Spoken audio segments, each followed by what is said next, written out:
Assalamu alaikum dear students, welcome to the 19th lecture of Logistics Management. I am your host Dr. Khurram.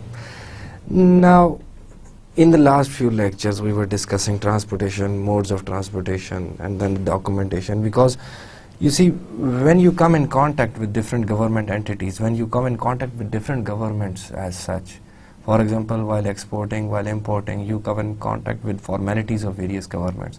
We also looked at, the documentation required for exports, the documentation required for imports. When two individuals are coming in contact which are very distant from each other, both of them are working on a profit motive. So they are very careful because, historically there might have been many you can say people who do not pay when the products are received, or people who do not deliver the products once the payment is received. So because of these there is extensive documentation. Secondly, there are various government restrictions on certain products, that some things can be delivered in certain country or distributed in certain country, and some things cannot be delivered. For example, liquor is not allowed to be delivered and distributed in Pakistan. So there are certain issues with that. Definitely there is some extensive documentation that is required when two business entities are dealing with each other across the borders. Then there are restrictions, for example, within movement for certain countries also. There are, for example, movement of certain items, and in order to, for example, to ensure quotas and stuff like that, because profit orientation is the sole thing that is driving business entities. So once they see a profit in some region, for example, if it is a food item that might go short in KPK once it is delivered from there to Sindh, but if the profit motive is such that people want to sell their product in Sindh, then the government has to put some restriction on that, because in the sense of quotas maybe, so that the food supply does not go short in KPK itself. So these movements, and basically the profit motive derives businessmen. So that might result into certain things that are not you can say benefit for the society as a whole. So for that, government enters into the whole market and tries to control and restricts, and basically you can say Insaf provide करना सबको. तो अब पहले हम modes of transportation discuss कर रहे थे, जिसमें हमने सी शिपमेंट्स को, एयर कार्गो को हम लोगों ने डिस्कस किया, यू कैन से पाइपलाइन को, इन सब को डिस्कस किया, ट्रकिंग को डिस्कस किया. फिर अब जब उस मोड्स ऑफ ट्रांसपोर्टेशन से आगे आते हैं तो हमने उनकी क्लासिफिकेशंस या डिस्कस करना शुरू किया, कैसे, हाउ प्राइसेस कैसे चार्ज की जाए. द मेन थिंग, जब आप हैव यू सीन, कभी आप फॉर एग्जांपल एक पोस्टल सर्विस के पास जाते हैं, when you go to TCS और when you go to you can say Pakistan post office, आपने कोई पैकेज या पार्सल भिजवाना है. आपने जैसे फॉर एग्जांपल एक पार्सल भिजवाना है अपने किसी रिलेटिव को दुबई के अंदर. जब आप उनके पास जाते हैं तो वो उसकी दो चीज़ें देखते हैं, तीन चीज़ें देखते हैं. एक उसका वेट, एक उसकी डायमेंशन पैकेज की, और तीसरा उसका जो है वो डिस्टेंस. उनके पास जो रेट लिस्ट मौजूद होती हैं, those are basically categorised on for various weight and for various distances. Dimensions तो ऑब्वियसली स्टैंडर्डाइज होती ही होती हैं. अगर TCS पे जाएंगे तो बताएंगे इस साइज का बॉक्स होगा, उसमें आप इतना तक मैक्सिमम वेट डाल सकते हैं. तो अगर डेफिनेटली आपने कोई वजनी आइटम भिजवाना है तो उसकी डायमेंशंस तो कम होगी, लेकिन वेट उसका ज़्यादा, तो वो डिस्टेंस के हिसाब से उसको चार्ज करेंगे. लेकिन अगर आपने कोई बल्की आइटम भिजवाना है तो उसका वेट तो कम है, लेकिन उसकी डायमेंशंस में एक अपर कैटेगरी के अंदर चला जाएगा. सो यही इश्यूज जो हम लोग डेली लाइफ में किसी जगह पे पार्सल भेजते हैं फेस करते हैं, these are the similar issues which are dealt with in transportation also of goods and services. जब across the cities, across the borders आप ट्रांसपोर्टेशन करते हैं, जब टू मेजर सिटीज़ या एक लॉन्गर डिस्टेंस के ऊपर ट्रांसपोर्टेशन करते हैं, उसको लाइन हॉल, उसके जो रेट्स होते हैं उनको लाइन हॉल रेट्स कहते हैं. लाइन हॉल कैपेबिलिटी कहते हैं भिजवा देने की कैपेबिलिटी रखने को. तो जब आप different options, modes of transportation choose करते हैं तो देयर इज़ नेसेसरी जो सर्टन एस्पेक्ट्स जो हमने ट्रांसपोर्टेशन के हिसाब से डिस्कस किए, जैसे for example weight to bulk ratio, value to weight ratio. फिर हमने डिस्टेंसेस को डिस्कस किया, प्रोडक्ट की प्राइसिंग को उसके साथ एसोसिएट किया था. बाय द वे हमने डिस्टेंसेस को डिस्कस किया. अब आ जाते हैं कि हम लोग किस तरीके से, there must be some mechanism कि फॉर एग्जांपल अगर एक इंडिविजुअल आप कह सकते हैं 10,000 टन ऑफ मैट्रेसेस एक जगह पे भिजवाता है और दूसरा इंडिविजुअल 10,000 टन ऑफ या 1,000 टन, 10,000 बहुत ज़्यादा हो जाएगा, for example 1,000 ton of mattresses भिजवाता है, आप कह लें कि शेखपुरा से मुल्तान भिजवा रहा है, और दूसरा जो है वो 1,000 टन वीट भिजवा रहा है, तीसरा जो है 1,000 टन बैटरीज भिजवा रहा है, शेखपुरा से मुल्तान जा रही हैं सारी चीज़ें। क्या उन सारों को सेम रेट चार्ज होने चाहिए? प्रोडक्ट की कैरेक्टरिस्टिक्स डिफरेंट है, क्योंकि प्रोडक्ट की कैरेक्टरिस्टिक्स डिफरेंट है, इसका मतलब प्रोडक्ट की हैंडलिंग रिक्वायरमेंट्स भी डिफरेंट है। प्रोडक्ट की हैंडलिंग रिक्वायरमेंट्स डिफरेंट है, इसके अलावा प्रोडक्ट का weight to bulk ratio different है, क्योंकि अगर एक 1,000 टन वेट में तो ये सारी सेम है, 1,000 ton of mattresses and 1,000 ton of आप कह सकते हैं कार बैटरीज, लेकिन कार बैटरीज 1,000 टन, क्योंकि each single car battery is you can say very heavy as compare to one single mattress. तो इसका मतलब है वो दोनों डिफरेंट वेट के ऊपर, सेम वेट के ऊपर डिफरेंट डायमेंशंस की हैं। एक ट्रक की बैटरी फॉर एग्जांपल इस साइज़ की जो 2 बंदे उठा लेते हैं, लेकिन एक मैट्रेस जो एक ह्यूज जाइगेंटिक साइज़ का है, क्योंकि अनकंफर्टेबल है, इस वजह से 2 बंदे उठाएंगे, otherwise it can be easily handled by a single individual, उसका इतना वेट ही नहीं होता। तो अब दोनों प्रोडक्ट कैरेक्टरिस्टिक्स डिफरेंट है, उनकी हैंडलिंग डिफरेंट है। या इवन कि अगर आप मैट्रेस को छोड़ दें, आप उसी कुछ एक डायमेंशन का ग्लास ले लें तो उस ग्लास की हैंडलिंग टोटली डिफरेंट है। आप टाइल्स ले लें, उनकी हैंडलिंग डिफरेंट है। तो अब उस कार बैटरी को आपने डिफरेंटली हैंडल करना है और उसको आपने डिफरेंटली हैंडल करना है, तो क्या प्रोडक्ट कैटेगराइजेशन डिफर नहीं करनी चाहिए उनके हिसाब से? So that is what actually happens in transportation.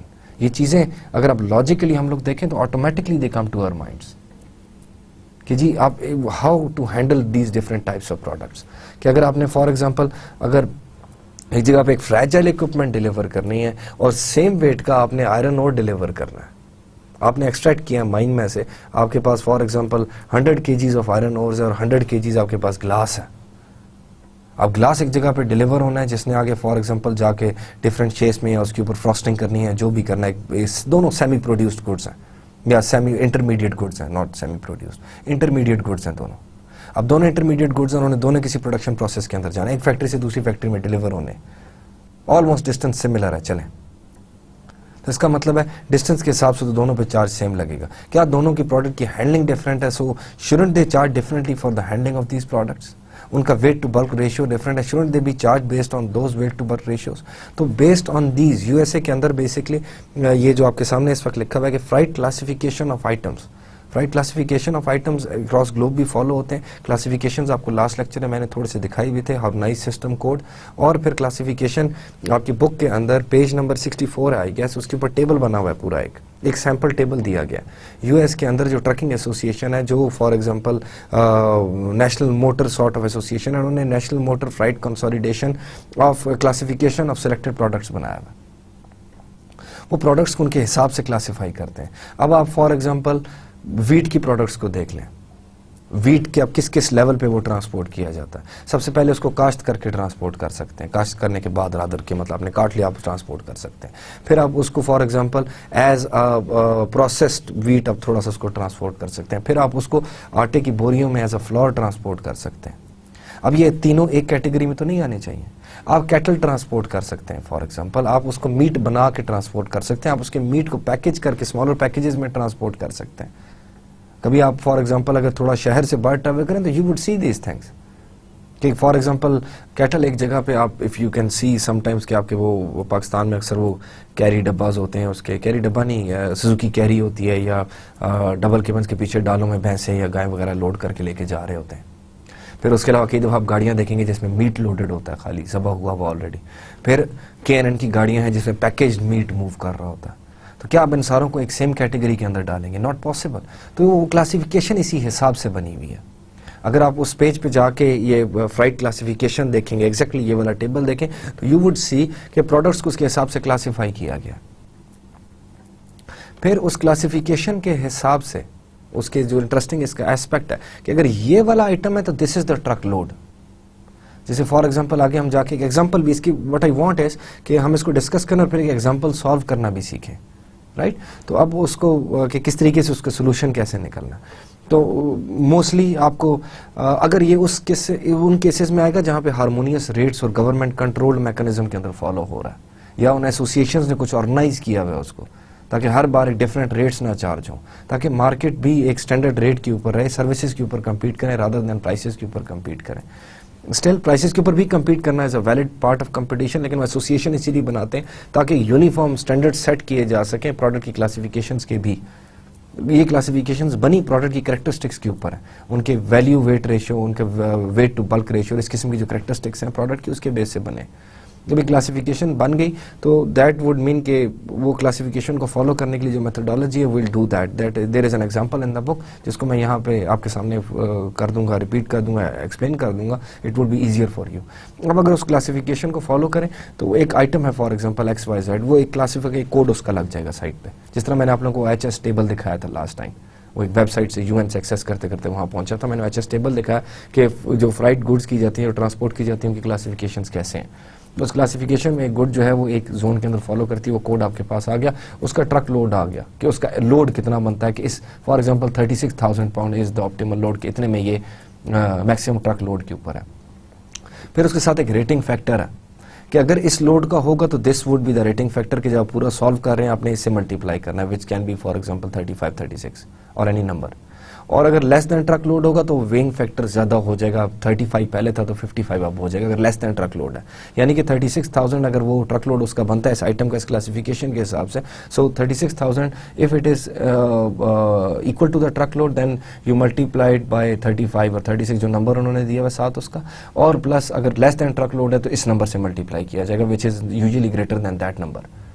ये आपको मिल जाएगा फ्राइट क्लासिफिकेशन ऑफ आइटम के साथ। फिर उसके बाद सेकंड फेज आ जाता है rate table of tariffs. This rate table of tariffs is basically based on distance. यानी कि अगर फॉर एग्जांपल आप बना सकते हैं कि लाहौर से कराची जाएगा तो ये रेट, वो वेट के हिसाब से, डिस्टेंस के हिसाब से आपको रुपीज़ में बता देगा जी कि इतनी अमाउंट चार्ज की जाएगी पर फॉर एग्जांपल डिस्टेंस के हिसाब से पर यूनिट ऑफ वेट। जो हम एग्जांपल डिस्कस करेंगे उसमें पर सेंटीवेट यूज़ हुआ हुआ, यानी कि ये जो टोटल वेट है जब करेंगे उसको डेफिनेटली वो ब्रैकेट्स के अंदर हैं वेट्स जो दिए गए हैं उस टेबल के अंदर, कि for example less than greater than 10,000, greater than 20,000, greater than 30,000। तो 10,000 से लेके 20,000 यानी कि 10,000 से लेके 19,999 तक अगर वेट होगा वो आइटम उसके ब्रैकेट के अंदर आएगा, तो उसका वेट जितना होगा मल्टीप्लाइड बाय ये जो यूनिट जो हमें दिया जाएगा रेट टेबल के साथ, मल्टीप्लाइड बाय दैट वो जो हमने आइटम उसमें से निकाला क्लासिफिकेशन में से, वो क्लासिफिकेशन से मल्टीप्लाई करके उसको प्रोडक्ट क्लासीफाई अपनी कैटेगरी के अंदर कर देगा। जब हम रेट टेबल से मल्टीप्लाई करेंगे तो वो डिस्टेंस का यूनिट उसके अंदर इनकॉर्पोरेट हो जाएगा एट दैट वेट। तो वो फिर हमें रेट टेबल्स मिल गए जो बेसिकली डिस्टेंस के साथ। अब हमने अगेन जो ट्रांसपोर्टेशन का मेन फिलॉसफी है, जो मेन आइडियोलॉजी है, उसके अंदर जो दो मेन चीज़ें कॉस्ट ऑफ ट्रांसपोर्टेशन को अफेक्ट कर रही हैं वो प्रोडक्ट के डायमेंशंस और वेट है, राइट, और एक अलग चीज़ जो उसको अफेक्ट कर रही है दैट इज़ द डिस्टेंस। तो अब हाँ ये सारे के सारे उसके अंदर इनकॉर्पोरेट हो गए जब हम ये क्लासेस के अंदर डिवाइड कर लेते हैं प्रोडक्ट्स को। जब भी हम प्रोडक्ट को क्लासेस के अंदर डिवाइड कर लेते हैं ये सारी की सारी चीज़ें इनकॉर्पोरेट हो जाती हैं उसके अंदर।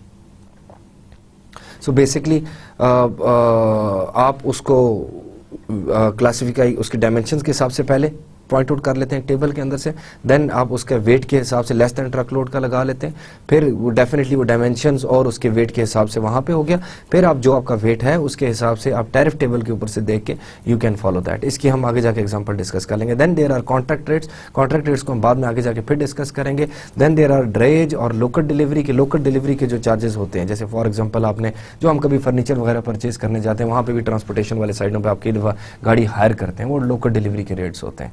इसी तरह जो फॉर एग्जांपल मैन्युफैक्चरर्स भी हैं वो भी बेस्ड ऑन अ रिक्वायरमेंट कई दफ़ा गाड़ियां हायर कर लेते हैं, तो वो रेट्स डेफिनेटली डिफरेंट होते हैं, वो नेगोशिएबल होते हैं, कुछ ना कुछ हद तक स्टैंडर्डाइज भी होते हैं, रेगुलेटेड भी होते हैं, but they are generally negotiable. Again वो नेगोशिएट करते हैं प्रोडक्ट की टाइप के ऊपर, डायमेंशंस के ऊपर, उसके वेट के ऊपर जो उसको भेजा जा रहा है। Then there are contract rates, commodity and contract rates. Commodity and contract rates क्या होते हैं कि आप बेसिकली अपनी ट्रांसपोर्टेशन या किसी ख़ास एरिया की डिलीवरी या किसी ख़ास टाइप की प्रोडक्ट अपनी आप उसके लिए सब कॉन्ट्रैक्ट कर लेते हैं।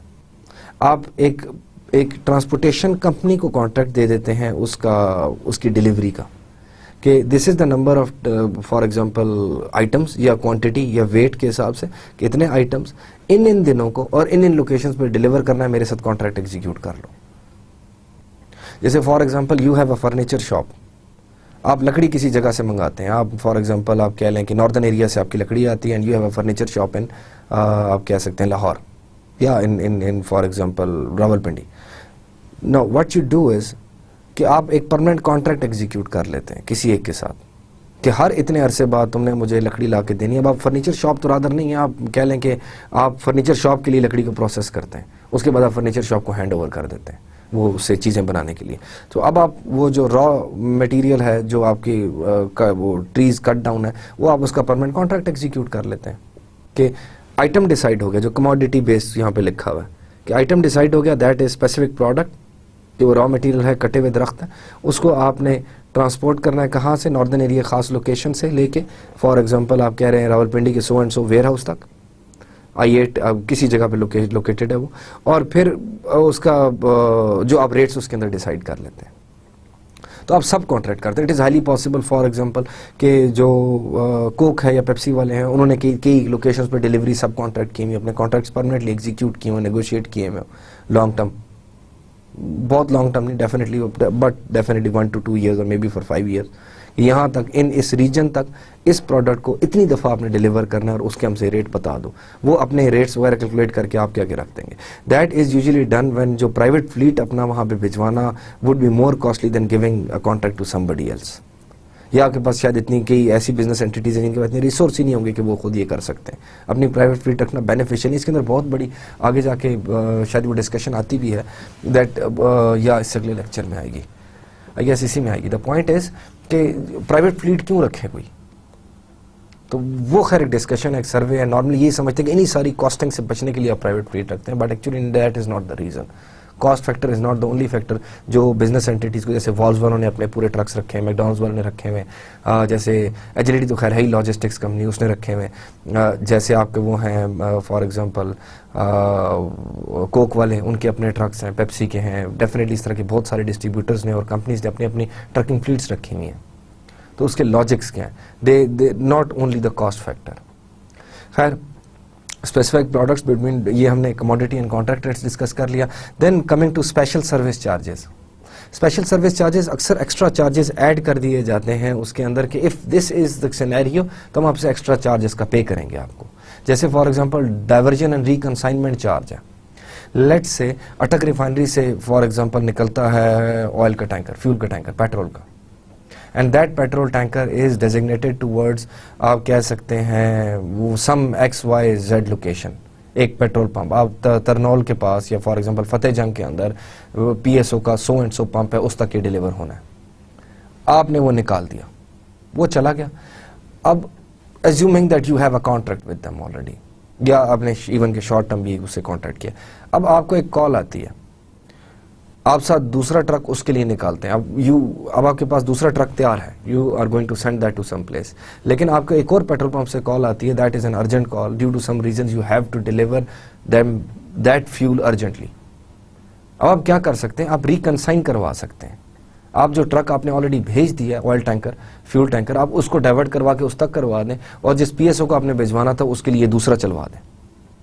तो वो दैट इज कि आपने उसको डाइवर्ट कर दिया, आपने रिकंसाइन कर दिया। इट इज़ अ पॉसिबिलिटी कि आप अपने एग्रीमेंट के अंदर वो रिकंसाइनमेंट और डाइवर्जन चार्जेस पहले से डिसाइड करके रख लें। आप कह लें कि जी अगर जितनी टाइम मैं डाइवर्जन कराऊंगा I will pay you 5000 rupees extra, या रिकंसाइनमेंट करवाऊंगा I will pay you 5000 extra. मैंने तो आपको बहुत छोटी सी खाली 2 पंप्स की example the. It might be कि जी आप फतेह जंग छोड़ के फॉर एग्जांपल आप टेक्सला चले जाएं, ये वहाँ पे डिलीवर कर दें, तो आप रिकंसाइनमेंट, ये स्पेशल प्रिविलेजेस हैं जो अपने कॉन्ट्रैक्ट में आप लिखवा लेते हैं पहले से, क्योंकि आपको ये बेनिफिशियल पड़ते हैं आगे जाके। जैसे एक और प्रिविलेज लिखिए, स्टॉप ऑफ प्रिविलेज, इसकी हम एग्जांपल भी आगे जाके डिटेल में डिस्कस करेंगे। स्टॉप ऑफ प्रिविलेज ये चीज़ है कि मैंने अगर फॉर एग्जांपल एक आइटम डिफरेंट जगहों से कंसोलिडेट करके एक जगह पे डिलीवर करना है, मेरे 3 प्रोडक्शन फैसिलिटीज़ हैं और चौथी जगह पे मैंने डिलीवर करना है, may be they are in a straight line, ऐसे एज्यूम कर लेते हैं हम। यहाँ से जाते हैं, चले हम ऐसे एज्यूम कर लेते हैं कि हम रावलपिंडी से कंसाइनमेंट भिजवा रहे हैं लाहौर की तरफ। उस कंसाइनमेंट में रास्ते में फैसलाबाद से रोक के कुछ उठाना है, तो मेरे पास 2 तरीके हैं। मैं उसे कहूँ कि रावलपिंडी से फैसलाबाद चले जाओ और फैसलाबाद से लाहौर चले जाओ। रावलपिंडी से फैसलाबाद के मैं एक वो जो उसका जो लेस दैन ट्रक लोड का एक रेट चार्ज करूंगा, फैसलाबाद से आगे फुल ट्रक लोड का मैं एक रेट चार्ज करूंगा। राइट हमने ये शुरू में इकोनॉमिक्स ऑफ ट्रांसपोर्टेशन की आइडियोलॉजी जब डिस्कस की थी कि ट्रक लोड हमेशा चीपर पड़ता है। जब फुल ट्रक लोड एक ट्रक अपनी पूरी कैपेसिटी के ऊपर जाए तो ट्रांसपोर्टेशन कॉस्ट आपको कम पड़ती है पर गुड, और वैसे भी आपको अदरवाइज आपको ज़्यादा पड़ती है, और वो रेट्स भी इसी हिसाब से चार्ज करते हैं। अगर आप कम आइटम्स भिजवाएंगे तो they would charge you more less than truck load, उनकी कॉस्ट भी ज़्यादा आएगी। सो द पॉइंट इज़ कि जब आप उसको भिजवाते हैं तो अब आप ये कहते हैं कि आप उसे स्टॉप ओवर प्रिविलेज ले लेते हैं। आप उससे रेट डिसाइड करते हैं पिंडी से लाहौर का फुल ट्रक लोड के हिसाब से। पिंडी से फैसलाबाद जब आप पहुँचते हैं वहाँ पे आप रुकवाते हैं। वहाँ पे आप उसको स्टॉप ऑफ प्रिविलेज ही होती है कि आप कोई सर्टन एग्रीमेंट के अंदर, जिस तरह की कंसाइनमेंट चार्जेस डिस्कस कर लेते हैं, आप पहले से स्टॉप ऑफ प्रिविलेज आपने ली हुई होती है कि मैं तुम्हें 1500-2000 रुपये ऊपर दूंगा जब भी मैं तुम्हें रुकवाऊंगा किसी जगह पे। वहाँ पे रुकवा के आप दोबारा लोड करवाएं और फिर आप आगे भिजवा दें। हम इसके एग्जांपल डिस्कस करेंगे how that might be cheaper in certain cases. जैसे फॉर एग्जांपल आई वाज अगर एक शिफ्टिंग की, पता नहीं आपको एग्जांपल मैंने दी है कि नहीं, कि अगर आप घर शिफ्ट करते हैं for example, we needed to distribute एक जगह से सामान 2 जगहों में भिजवाना था, तो बजाय इसके कि मैं उसे ये कहूँ कि यहाँ से यहाँ सामान भिजवाना है फिर यहाँ से वहाँ भिजवाना है और वो मुझे घर के सामान के 2 रेट्स बताना शुरू कर दिए, एक घर की शिफ्टिंग दूसरे घर की शिफ्टिंग, मैंने उससे रेट ऐसे नेगोशिएट किया कि मैंने यहाँ से वहाँ भिजवाना है, दरमियान में थोड़ा सा सामान इधर उतारना है। that was actually the scenario, और उसके हिसाब से that was somehow आप कह सकते हैं without knowing, without like having a official formal contract, it was a local delivery, तो वो stop of privilege मैंने उसके अंदर incorporate करवा लिया। अब चलते हैं, क्योंकि हमने इन चीज़ों को थोड़ा सा एक overview ले लिया, तो अब चलते हैं उन examples की तरफ which I need to discuss, जो मैं आपको साथ साथ बताता हूँ कि कैसे करना है। पहली example क्या है? Suppose we wish to ship 15,000 pound यानी कि 15 centiweight of wheat flour from New York to Los Angeles by truck. ठीक, हमने 15,000 पाउंड्स भिजवाना है। अब हम वो अगेन मैं वो लाइन हॉल रेट्स के हिसाब से इसको हम लोग डिस्कस करें। हम लाइन हॉल रेट की एग्जांपल लेके चल रहे हैं। हम वो क्लासिफिकेशन टेबल में से पहले इसकी क्लास देखेंगे, फिर हम जाके वो रेट टैरिफ टेबल में से उसका रेट देखेंगे, देन वी विल कैलकुलेट, और आप कह सकते हैं कि जो रेट चार्ज किया जाएगा, और साथ उसका एडिशनली हम एक और इसके एडिशनल ब्रेक बल्क वाला कॉन्सेप्ट भी देखेंगे। व्हीट फ्लोर, अब हमने 15,000 पाउंड न्यूयॉर्क से लॉस एंजलिस भिजवाना है, दैट इज जो आइटम क्या है, दैट इज व्हीट फ्लोर, आटा बना हुआ है। ठीक, trucker offers a 40% discount from the publish tariff, but 40% discount trucker offer कर रहा है। बाय द वे अगर ये 40% ना भी ऑफर कर रहा था तो हम लोग इसको कैलकुलेट कर सकते हैं, समझ सकते हैं, समझने के लिए काफ़ी था 40% डिस्काउंट ना रखना, लेकिन स्टिल 40% डिस्काउंट के साथ हम इसको देखते हैं। तो फिर सबसे पहले आप फ्राइट क्लासिफिकेशन टेबल 6-4 की तरफ आप जाते हैं। वो बुक के आपके ये रेफर किया हुआ है कि टेबल 6-4, आप उसके अंदर देखते हैं दिस आइटम इज नंबर 1090, बल्कि that is table 6-3 I guess. चलें खैर, you can find those tables in the book. 1090-00 item number आपने आइडेंटिफाई कर लिया, यानी कि आपने उसी क्लासिफिकेशन कर दी कि व्हीट फ्लोर इस कैटेगरी के अंदर फॉल करता है। जो उसका ट्रक लोड आता है दैट इज 36,000 पाउंड्स, कि मैक्सिमम वेट इज 36,000 पाउंड्स। अब आपका है 15,000 पाउंड्स। अगर 36,000 पाउंड होता तो which is greater than the shipment size, this 36,000 pound is much greater than the shipment size, 15,000 है आपका, और therefore the class rating is 55, यानी कि अब आप लेस देन ट्रक लोड भिजवा रहे हैं तो ये 55 का क्लास रेटिंग आप साथ लगाएंगे। उसके 55 की क्लास रेटिंग आगे जाके मल्टीप्लाई हो जाएगी उनके साथ। अदरवाइज आपको फॉर एग्जांपल अगर फुल ट्रक लोड भिजवा रहे थे तो माइट हैव बीन 35 और 25, तो क्योंकि आप वो 36,000 पाउंड से कम भिजवा रहे हैं तो आपको लेस देन ट्रक लोड में आप जाके चार्ज हो जाएंगे, that is 55। From the class 100 tariff table the rate is 6065 और 60.65 पर सेंटीवेट डॉलर, 60.65। अब ये जो क्लास 100 टेबल है that is the one which I was talking about, कि वो डिस्टेंस के हिसाब से है कि न्यूयॉर्क और लॉस एंजलिस के दरमियान जब कोई चीज़ भिजवानी है और इस वेट की चीज़ भिजवानी है, ग्रेटर देन 10,000 लेस देन 20,000, तो ये 15,000 है आपका। वहाँ पे जो ब्रैकेट्स बनी है 500 लेस देन 500, एक तो मिनिमम वेट है कि इस डिस्टेंस पे हम इससे कम वेट लेके जा ही नहीं रहे, सीधी सी बात है। उसके बाद सेकंड कैटेगरी उसकी वेट्स के हिसाब से बनी हुई है, जो ब्रेक्स बने हुए हैं, जो ब्रैकेट्स बनी हुई हैं, यानी कि 500 less than 500, greater than 500, greater than 1,000, 5,000, 10,000, 20,000, 30,000, 40,000, तो ब्रैकेट्स बनी हुई हैं।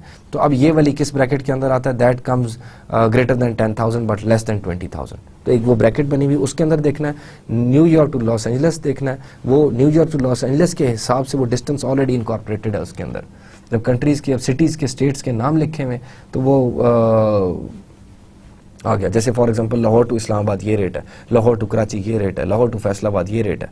वो डिस्टेंस का एलिमेंट आ गया उसके अंदर। फिर वेट का एलिमेंट आ गया, क्लासिफिकेशन, प्रोडक्ट हैंडलिंग वाला एस्पेक्ट और ट्रक लोड वाला एस्पेक्ट ऑलरेडी उसके अंदर शामिल है। जब आप वो फॉर एग्जांपल पहले वाले टेबल को रेफर करते हैं, फ्राइट क्लासिफिकेशन टेबल को, तो आपने वहाँ पे रेफ़र किया, आपने दूसरा देखा, फिर आप आ गए फ्रॉम 100 टेरिफ, आपने देखा जी $60.65 पर सेंटीवेट इज़ द रेट जिस पे आपने ट्रांसपोर्ट करना है। With a 40% discount the effective rate is 1 - 0.40 plus 60.6। ये इफेक्टिव रेट इस वक्त, क्योंकि हमने 40% वो डिस्काउंट का बीच में ऐड कर दिया था, तो 1 - 0.40 इज़ के बाकी जो बचा, दिस इज़ 36.39। जो इसी को हमने 60.65 को 40% डिस्काउंट लगा दिया, विच इज़ 36.39। तो अब शिपमेंट चार्जेस क्या हैं? क्लास रेट 0.55 जो हमने 55 निकाला था उसमें से क्लास रेट आपने किया, मल्टीप्लाइड बाय शिपमेंट चार्जेस जो 40% डिस्काउंट के साथ है, मल्टीप्लाइड बाय 150 जो सेंटीवेट बनता है, क्योंकि आपकी कैलकुलेशन सारी सेंटीवेट के हिसाब से। तो आपने उसको बेसिकली ऊपर से भी 100 से डिवाइड किया, आपने 55 को भी 100 से डिवाइड किया हुआ है, और आपने खैर वो तो है ही आपके पास। आई होप यू अंडरस्टैंड कि ये किस तरीके से हुआ हुआ है। अगर इस नोटेशन को हम फॉर एग्जांपल मैं थोड़ा सा आपको डिफरेंट तरीकों से ही बता देता हूँ। 40% डिस्काउंट ना होता, ये आखिरी वाली आप लाइन को देखें, the shipment charges are 0.55 into 36.39 into 150 is equal to 3002.18। अब मैं इसमें एक एक चीज़ चेंज करके आपको बताता हूँ कहाँ पे क्या चेंजेस आने थे। अगर सबसे पहले आपका फॉर एग्जांपल ये ट्रक लोड होता 36,000 होता, राइट, तो आपका क्लास रेट 55 ना होता, इससे कम होता, मोस्ट प्रॉब्ली 30 होता। फॉर एग्जांपल ट्रक लोड का क्लास रेट 30 है, लेस देन ट्रक लोड का 55 है, तो फिर आपका 0.55 की जगह 0.30 होता, और आपका 150 की जगह 360 लिखा हुआ था, क्योंकि आप फुल ट्रक लोड पे लेके जा रहे हैं। समझ आ रहा है आपको ये वाला एस्पेक्ट? नाउ अगर फॉर एग्जांपल इसके अंदर 40% डिस्काउंट ना होता जो वैसे ही हमने ऐड किया हुआ, तो 36.39 की जगह 60.65 लिखा हुआ था, हम उससे मल्टीप्लाई कर रहे होते।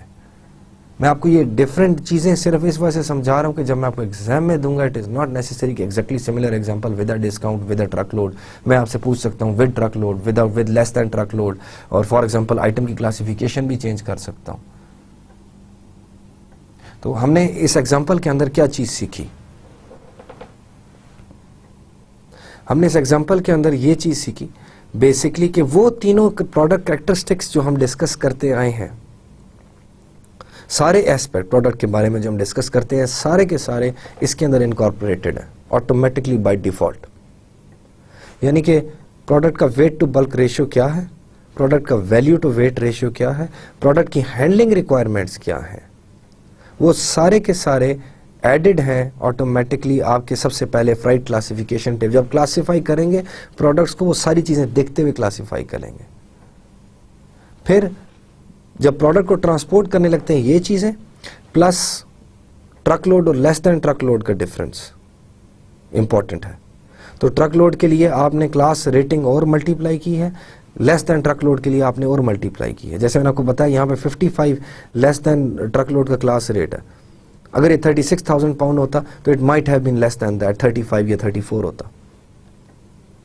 इसी तरह एक और एस्पेक्ट डिस्टेंस का एस्पेक्ट, क्योंकि जब ट्रांसपोर्ट करने की बात आती है तो ये सारी चीज़ें plus distance.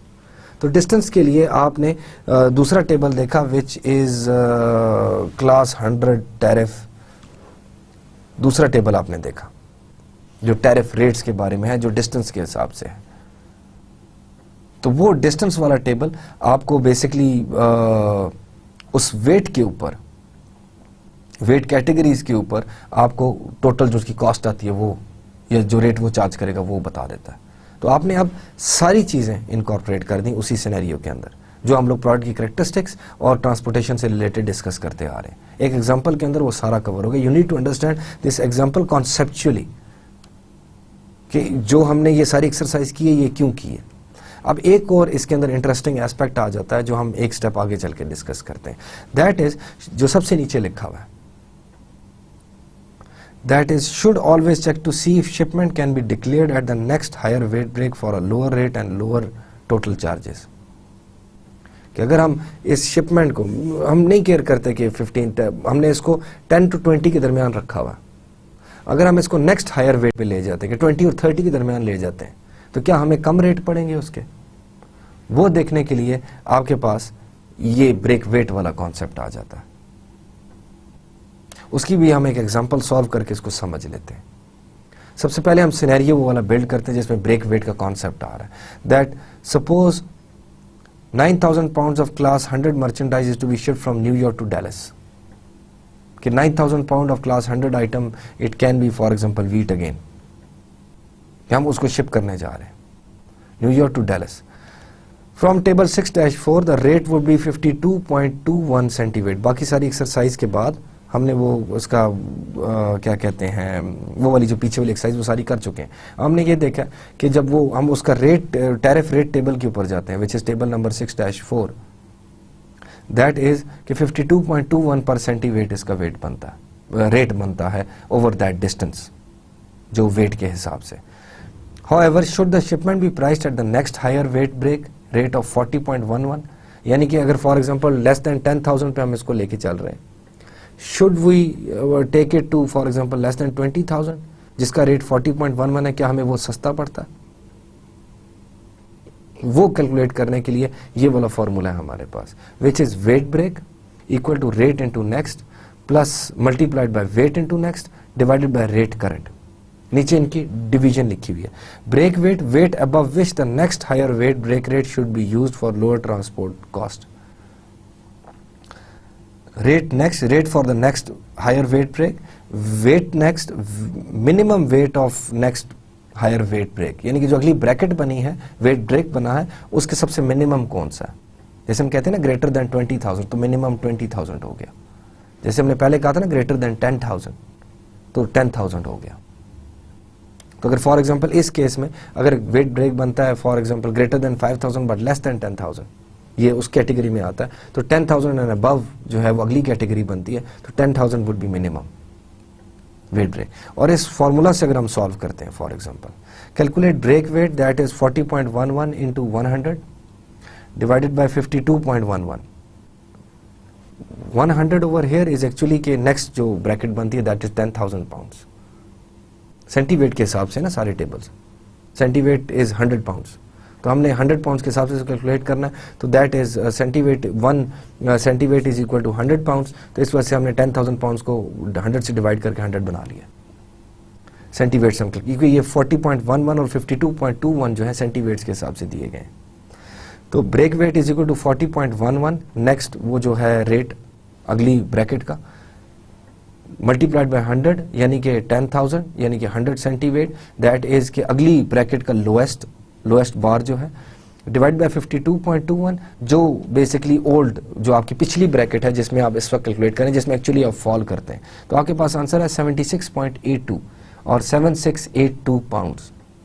Now the point is since 9,000 pound shipment size exceeds the break weight of 7682, यानी कि जो आपकी एक्चुअल शिपमेंट है और जो आपका इस ब्रेक वेट फार्मूला से जो आंसर आया है, since 9,000 इसे एक्सीड करता है, shipment of a total of 40.11 into 100 is equal to 411, otherwise the shipment would have cost 4699, यानी कि आपको इस नेक्स्ट वेट ब्रेक में जाना सस्ता पड़ता है क्योंकि जो आपका इसका सोल्यूशन आया वो आपके एक्चुअल वेट से कम है, यानी कि आपके पास आंसर है 7,682 pound which is less then 9,000 pound जो एक्चुअली आप शिप कर रहे हैं। तो इसका मतलब है आपको नेक्स्ट ब्रैकेट में जाना फायदेमंद पड़ता है। अगर आपका नेक्स्ट ब्रेक वेट का answer for example 9,800 something pound आता, तो क्योंकि वो 9,800 से इससे जो आंसर आया है वो इससे बड़ा है, तो ऑटोमेटिकली आपको 9,000 पाउंड सूट करता है, आपको यही वेट ब्रेक सूट करता है पिछले वाली ब्रैकेट। अगर आपका आंसर इससे लेस आता है तो आपको अगली ब्रैकेट सूट करती है। इसके अंदर एक इंपॉर्टेंट एस्पेक्ट नोट करें, जो हमने नेक्स्ट वेट ब्रेक का रेट लगाया है वो हमने 10,000 पाउंड्स के ऊपर लगाया है, वो हमने 9,000 पाउंड्स के ऊपर नहीं लगाया। Because if you follow your own wait table, जो अगर वेट ब्रेक वाला टेबल अगर अपने उस कैटेगरी के अंदर फॉलो करते हैं तो दैट इज 52.21 इंटू 90, यानी कि 9,000 पाउंड आप भिजवा रहे हैं। 90 से मल्टीप्लाई किया, जो रेट आपको पड़ता है 4,699 पड़ता है आपको। लेकिन जब आप नेक्स्ट वेट ब्रेक को चूज करें तो आप इस वेट को नहीं चूज कर सकते, वरना तो बड़ा ऑब्वियस है कि आप 9000 को आगे से मल्टीप्लाई करते जाएं और दैट इज गुड इनफ। आप नेक्स्ट वेट ब्रेक का मिनिमम उसके रेट के साथ मल्टीप्लाई करके देखेंगे।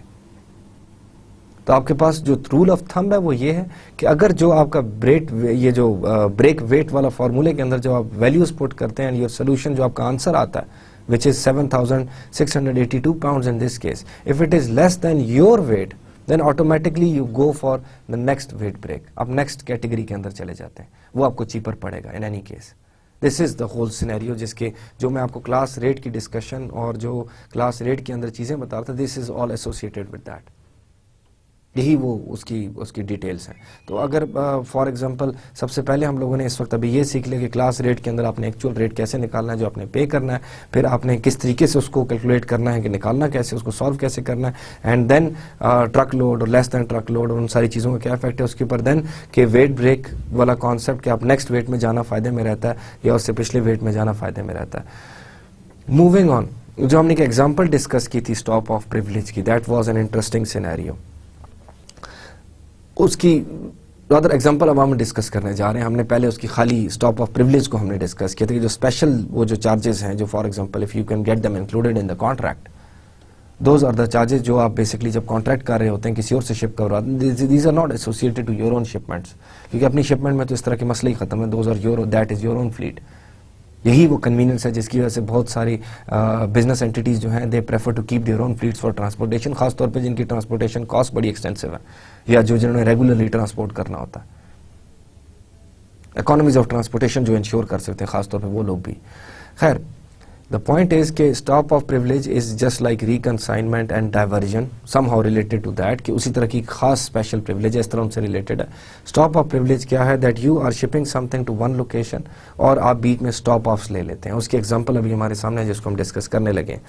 Suppose 3 shipments of J equal to 8,000 pound, K equal to 12,000 pound and L equal to 10,000 pound originating at are to be delivered in the following way। originate हो रही हैं I से, उन्होंने 3 डिफरेंट जगहों पे डिलीवर होना है।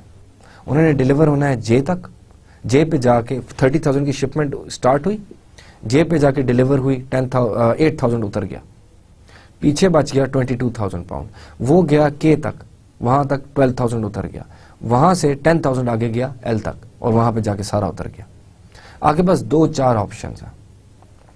वन सिनेरियो इज कि आप ये शिपमेंट चलाएं और आप फॉर एग्जांपल पहला उससे कॉन्ट्रैक्ट एग्जीक्यूट करें, मैंने 30,000 लेके जाना है I से J तक, जो आपका ट्रक लोड बनता है उसका आप अलग रेट उससे डिफाइन करवा लें। J से K तक आप 22,000 पाउंड का उससे एग्रीमेंट करवा लें, K से L तक आप 10,000 पाउंड का करवा लें। पहला केस तो let's assume that 30,000 pound is the full truck load, तो पहला तो आपका ट्रक लोड पे चला गया, दूसरा आपका लेस देन ट्रक लोड पे गया, तीसरा उससे भी लेस देन ट्रक लोड पे चला गया, तो डेफिनेटली एक्सपेंसिव होता जाएगा जैसे जैसे ट्रक लोड रिड्यूस होता जाएगा। So that might result in to a greater cost as compare to another scenario, and that scenario is that you are going to execute a contract from I to L of 30,000 pound which is the complete truck load, लेकिन उस contract के साथ आपको वो I से लेके L तक पहुंचा देगा स्ट्रेट अवे, लेकिन उस कॉन्ट्रैक्ट में you need to include a stop of privilege. Stop of privilege is that stop of privilege आप तब लेते हैं जो आपने दरमियान में किसी जगह पे रुक के आइदर चीज़ों को अनलोड करना है या उसके अंदर और चीज़ें ऐड करनी है। ये अदर वे राउंड भी हो सकता है। अभी तो खैर हम इसको इस तरीके से मैं एक दफ़ा ये बता देता हूँ, फिर मैं दरमियान में दूसरी बात कर दूँ, फिर कन्फ्यूजन क्रिएट हो जाएगी। I से J तक आप पूरा आपने फॉर एग्जाम्पल 30,000 डिलीवरी की बात की है, दरमियान में आप कहते हैं जी कि मैं स्टॉप ऑफ प्रिविलेज लेता हूँ, विच इज़ आप कह सकते हैं फॉर एग्जांपल मैं तुम्हें $30 पे करूँगा जितनी दफ़ा मैं रुकूंगा। तो आपने पूरा ट्रक लोड का कॉन्ट्रैक्ट एग्जीक्यूट कर लिया, आप बीच में 2 दफ़ा रुकते हैं, आप 30,000 उसको फॉर एग्जांपल 30 का आपने किया, आप $60 उसको पे कर देंगे, मैंने 2 स्टॉप्स किए जी बीच में। तो क्या ये कॉस्ट आपको कम पड़ती है या आपको वो कॉस्ट कम पड़ती है, इस बेस पे आप स्टॉप ऑफ प्रिविलेज यूटिलाइज करेंगे या नहीं करेंगे। इसको दूसरी तरह से भी देखा जा सकता है। फॉर एग्जांपल यहाँ से आप कुछ आइटम्स लोड करते हैं, हम इसको रिवर्स देख लेते हैं, ट्रक के मुंह उस तरफ नहीं है, trucks are moving in that direction, right. क्या अब आपने यहाँ से आइटम डिलीवर कर रहे हैं उधर 30,000 पाउंड उधर रीच करने हैं, लेकिन जब आप स्टार्ट कर रहे हैं आप सबसे पहले 10,000 पाउंड भिजवा रहे हैं, फिर आप बीच में फॉर एग्जांपल 12 और ऐड करा रहे हैं, दैट मेक्स इट 22,000 पाउंड, और बीच में आप 8 और ऐड करवा रहे हैं, दैट मेक्स इट 30,000 पाउंड। तो सिमिलर वर्किंग आप फॉलो करते जाएंगे कि आप फॉर एग्जांपल इधर आप ये छोटे छोटे कॉन्ट्रैक्ट्स एग्जीक्यूट कर लें इन सारी लोकेशंस के दरमियान, या आप स्टॉप ऑफ प्रिविलेज ले लें और एक ही 30,000 का कॉन्ट्रैक्ट आप शुरू में एग्जीक्यूट कर लेंगे। 30,000 पाउंड फुल ट्रक लोड मैंने भिजवाने, क्या चार्जेस होंगे। ये हमारे केसेस में बहुत सारी इस तरह की एग्जांपल्स क्रिएट की जा सकती हैं और सॉल्व की जा सकती हैं और डिस्कस की जा सकती हैं। जैसे फॉर एग्जांपल मैं आपको अगर ये कहूँ कि हमने लाहौर से कराची कुछ आइटम्स डिलीवर कर रहे हैं, बीच में जितने स्टॉप्स आते हैं उसके ऊपर आप कुछ ना कुछ आइटम्स ड्रॉप करना चाहते हैं, आप डिलीवरी करना चाहते हैं, आप एक ही ट्रक लोड का कॉन्ट्रैक्ट एग्जीक्यूट करें, बीच में आप स्टॉप ऑफ्स ले लें और चीज़ें उतारते जाएं। या फॉर एग्जांपल आपने इस्लामाबाद से लाहौर जाते हुए you need to stop off at Faisalabad, you need to stop at Lala Musa, you need to stop off at Gujranwala या गुजरात। तो वहाँ पे आप आहिस्ता आहिस्ता चीज़ें इधर आप लोड करते जा रहे हैं या आप अनलोड करते जा रहे हैं। यू कैन टेक दो स्टॉप ऑफ्स। अगर आपके पास अपनी ऑब्वियसली ट्रांसपोर्ट है तो that is not an issue, but if you do not have your own transportation that would B an issue definitely. खैर, स्टॉप ऑफ प्रिविलेज की एग्जाम्पल इस वक्त आपके सामने है। So let us discuss this example of stop of privilege. Now we need to do comparison कि एक तो विदाउट स्टॉप ऑफ क्या होगा, हम वो पिछली एग्जांपल लेके चल रहे हैं, ये वाली जो मैं अभी बता रहा था आप लोगों को कि अब ट्रकों का मुंह वापस उसी तरफ आई से एल तक हमने ट्रांसपोर्ट डिलीवरी लेके जानी है।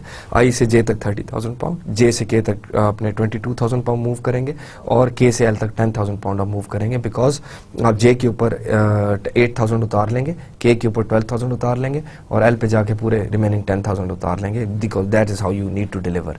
अब first we compare the cost without the stop of privilege. This would be to price as if each shipment is a separate shipment from I. Suppose we have the rates here. अब हमने rates obviously these are assumptions, लेकिन हम ये कह रहे हैं कि हर shipment एक अलग shipment है, यानी कि आप पहले I से J, I से K और I से L इस तरह आप लेके चल रहे हैं उसको। So पहले हम ये कॉन्ट्रैक्ट करते हैं कि 8,000 पाउंड आपने आई से जे लेके जाना है, 12,000 पाउंड जो वहाँ पे उतारना है बेसिकली, क्योंकि जे के ऊपर आपने 8 उतारना है, के ऊपर आपने 12 उतारना है, एल के ऊपर आपने 10 उतारना है। तो आप इस तरीके से कॉन्ट्रैक्ट एग्जीक्यूट करेंगे कि 8,000 पाउंड आई से जे जा रहा है, 12,000 पाउंड आई टू के जा रहा है, 10,000 पाउंड आई टू एल जा रहा है। रेट पर सेंटीवेट आपके सामने है, एज्यूम्ड है नो डाउट, लेकिन रेट पर सेंटीवेट आपके सामने, क्योंकि सारे less than truck load treat हो रहे हैं, यानी कि 3.05, 3.35 एंड 3.60 ये वो सारे लेस देन ट्रक लोड के रेट्स ट्रीट हो रहे हैं। उसके बाद आगे टोटल चार्जेस हैं, दोनों को मल्टीप्लाई करके बनाया गया। Total charge basically 8,000 pound from I to J का रेट पर centiweight is 3.05, 3.05 multiplied by 8,000 is actually $244। इसी तरह for 12,000 pound from I to K the rate पर centiweight from I to K is 3.35, 402 total cost आ जाती है उसकी। Then 364 for example I to L, इन सब का टोटल करते हैं दैट इज $1,006 टोटल चार्जेस आ गए आपके। अब इसको कंपेयर करते हैं हम दूसरे सिनेरियो के साथ जब स्टॉप ऑफ ले लेते हैं। एक इसमें बाय द वे चीज़ ज़रा ऑब्जर्व करें कि खैर वो आगे मैं ऑब्जर्व करवाता हूँ आपसे।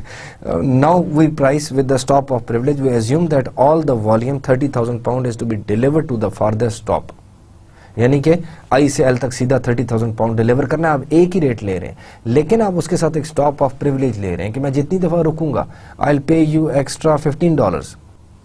A small stop of charge of $15 is made for each stop including the last stop, कि आखिर पे भी रुकूंगा तो वहां पे भी दूंगा, जहां ब्रेक लगवाऊंगा ट्रक की $15 पे करूंगा, राइट। तो फिर उस केस पे चले 30,000 pound all the volume from I to L. अब जो रेट लगा है वो ट्रक लोड का, ये वो चीज़ है जो मैं कह रहा था ऑब्जर्व करें। ट्रक लोड का रेट लगा है विच इज $3, यानी कि पहले हमने 3.05, 3.35, 3.60 रेट्स लगाए थे, लेकिन अब जो है एक ही 3 यूनानिमस रेट लगाया। हमने ट्रक लोड की बात की है इस पॉइंट से उस पॉइंट तक, द टोटल कॉस्ट इज इसकी $900, लेकिन आपने 3 स्टॉप्स किए हैं। आपने फॉर एग्जांपल आप जे पे रुके हैं 8,000 पाउंड उतारने के लिए, के पे रुके हैं आप 12,000 पाउंड उतारने के लिए, और आप एल पे रुके हैं जाके 10,000 पाउंड उतारने के लिए। आपने 3 स्टॉप्स किए, दोज 3 स्टॉप्स मल्टीप्लाइड बाय 15, जो हर पर स्टॉप का रेट हमने डिसाइड किया दैट इज 45 पाउंड्स। तो 945 पाउंड आपकी टोटल कॉस्ट आ गई, which is less then stop वो जो आपकी विदाउट स्टॉप ऑफ प्रिविलेज की कॉस्ट है, विच इज $1,006। अब ये देखें, this would be a better choice. जब हम स्टूडेंट्स को क्लास में इस तरह के एग्जांपल्स दे रहे होते हैं तो they are often very concern कि जी जो हम एग्जांपल्स दे रहे हैं दे आर, हम एग्जांपल वो फिनोमेना एक्सप्लेन करने के लिए बता रहे होते हैं, not necessarily that stop of privilege would always be beneficial. लेकिन जो फिनोमेना हमने एक्सप्लेन करना है, जो आइडिया आपको एक्सप्लेन करना है, वो इस एग्जांपल से, these rates might be hypothetical, these weights might be hypothetical, the product type might be hypothetical, लेकिन जो हम आपको फिनोमेना एक्सप्लेन करना चाह रहे हैं that can be very easily explain in with in this example. तो इसी तरह आप सिमिलर ग्राउंड्स के ऊपर आप उससे रिकनसाइनमेंट या डाइवर्जन के रेट्स भी उससे डिसाइड कर सकते हैं कि हम एक आइटम एक जगह पे डिलीवर करा रहे हैं, उसका ये रेट है, अगर मैं तुम्हें डाइवर्ट करूंगा तो ये दूसरा रेट है। दीज आर द फैसिलिटीज जो आप उससे ले लेते हैं बीच में, ताकि बाद की इनकन्वीनियंस ना हो, क्योंकि वो एक सब कॉन्ट्रैक्टर है जिसे आपने कॉन्ट्रैक्ट एग्जीक्यूट किया हुआ, and he might be very specific about that contract unless you take some of these things out of him, कि उसमें से आप उस कॉन्ट्रैक्ट में ऐड करवाएं, स्टॉप ऑफ प्रिविलेज उस कॉन्ट्रैक्ट में आप ऐड करवाएं, फॉर एग्जांपल दूसरा वो जो कह सकते हैं डाइवर्जन या रिकनसाइनमेंट चार्जेस। यही दोबारा मैं वो छोटी सी बात अपनी रिपीट करता हूँ, ट्रकों का मुंह दोबारा दूसरी तरफ करवा देता हूँ कि अभी तो हम आइटम अनलोड करने की बात कर रहे थे। Similar example can be expect, क्योंकि मैं इसलिए इस तरह की चीज़ें बीच बीच में बताता हूँ क्योंकि एग्जाम में क्वेश्चन किसी तरीके से आ सकता है, तो लाजमी नहीं कि एग्जैक्टली इसी टाइप का क्वेश्चन आए कि हम खाली वेट्स चेंज करके और रेट्स चेंज करके, लाजमी नहीं कि मैं आपको क्वेश्चन दे दूं। इट इज़ अ पॉसिबिलिटी कि मैं आप लोगों को फॉर एग्जांपल आप कह सकते हैं कि टोटली सिनेरियो ट्रकों के मुंह चेंज कर दूं, दूसरी तरफ कर दूं कि अब जो है वो आइटम आपने कंसोलिडेट करके डिलीवर करने हैं। आपने इसी तरह फॉर एग्जांपल डिलीवरी अब दूसरी साइड पे होनी है, अब आई के ऊपर जाके डिलीवर होने हैं, एल की तरफ से मूव कर रहे हैं, एल से 10,000 पाउंड लोड होकर ट्रक मूव होना शुरू हुआ, उसके बाद के पे जाके उसमें 12,000 ऐड किया गया, फिर जे पे जाके उसमें 8,000 ऐड किया गया और पूरा 30,000 का ट्रक डिलीवर हो गया। तो again similar scenario would be built up again, जिसमें आप कैलकुलेट कर सकते हैं कि क्या रेट्स होंगे और ऑलमोस्ट डेफिनेटली यही रेट्स होंगे। तो आप उसको एग्जांपल किसी तरीके से ट्विस्ट हो जाए, the solution would be same as long as rates are the same और वो वेट की वो डायमेंशन सेम है सारा कुछ। I hope you understand this concept. Moving on, बात आ जाती है प्राइवेट कैरियर की कॉस्टिंग की। मैं बार बार अपने इसी लेक्चर के दौरान ये चीज़ डिस्कस करता आ रहा था that why people keep private carriers, why Pepsi company has its own trucking fleet, why Coca-Cola has its own trucking fleets, why Walls ice cream has its own trucking fleet, why Agility has its own transportation fleet। Truck load की भी उनकी गाड़ियां हैं, less than truck load की भी हैं, उनके carriers भी होंगे, एयरक्राफ्ट भी फॉर एग्जांपल उन्होंने फॉर हायर लिए होंगे, लीज किए होंगे possibly, I am not sure but about that, लेकिन चले कहने में क्या हर्ज है। सो द पॉइंट इज कि या फॉर एग्जांपल आप ये कह लें कि अगर आप उसको देखना, PIA जो एयरलाइंस हैं उनकी अपनी क्यों वैन्स उन्होंने रखी हैं, why your own fleets. Normally जो आइडिया जेन में आता है, जो कॉन्सेप्ट आता है, दैट इज कॉस्ट। लोग समझते हैं कि कॉस्ट इज मिनिमल, इस वजह से जो इस तरह की एंटिटीज हैं वो अपनी ओन फ्लीट्स मेंटेन करते हैं। लेकिन इंटरेस्टिंगली एक सर्वे किया गया and from that it was extracted that that was not the prime reason, the prime reasons were different, very different in fact. सबसे पहला वाज service reliability, that your own fleet would be more reliable than the hired fleet. Reliable in a sense कि आप जब उससे expect करते हैं that you know them, they are your own employees, that vehicle is your own vehicle, उसकी maintenance आप खुद कराते हैं, आपको बहुत अच्छी तरह पता है कि how good is that vehicle is, क्या ये व्हीकल फॉर एग्जांपल नारायण में जाकर डिलीवरी कर सकता है कि नहीं कर सकता, क्या ये इंडिविजुअल ड्राइवर जो है या वो जो लोडर जो उसके साथ जा रहे हैं, are they capable enough for doing that. So service reliability, that it is reliable, reliability is that when you need it, it is there और आप उस पर ट्रस्ट कर सकते हैं। अगर आप कहते हैं 5 दिनों में ये डिलीवर कर देगा तो दैट इज रिलायबिलिटी। हम लोग रिसर्च में जब क्वेश्चन ये सॉल्व करते हैं तो हम उसकी 2 चीजें देखते हैं, एक वैलिडिटी देखते हैं, एक रिलायबिलिटी देखते हैं, राइट। रिलायबिलिटी इज बेसिकली अगर एक बुल्स आए ना तो if you are firing on that, ये आप कोई चीज टारगेट हिट कर रहे हैं तो एवरी टाइम आप उस टारगेट के जितने क्लोज आपका जो जाके हिट करेगा, दैट इज रिलायबिलिटी। कि आपको reliability would be minimum variation in average transit time, इसको भी कह सकते हैं रिलायबिलिटी। अगर वेरिएशन ट्रांजिट टाइम में कम है तो that would be reliability of a service.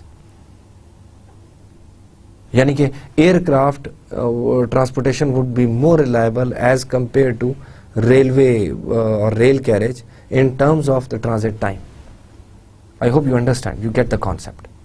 So जो आपकी अपनी प्राइवेट कैरियर है that is more reliable as compare to जो आप हायर करेंगे, क्योंकि वो आपकी अपनी फ्लीट है, आपके अपने कंट्रोल में है. You know there ifs and buts sort of scenarios. दूसरा जो मेन चीज है शॉर्ट ऑर्डर साइकिल टाइम है. डेफिनेटली आप उनको ज्यादा स्पीड से ऑपरेट, ज्यादा एफिशिएंटली और इफेक्टिवली ऑपरेट कर सकते हैं. They would go there, they would come back.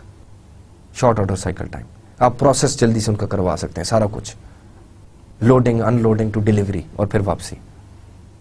The third one is emergency response capability which is very, आप कह सकते हैं कि जैसे फॉर एग्जांपल एक वो DHL का एड आया करता था, I don't know if you seen that.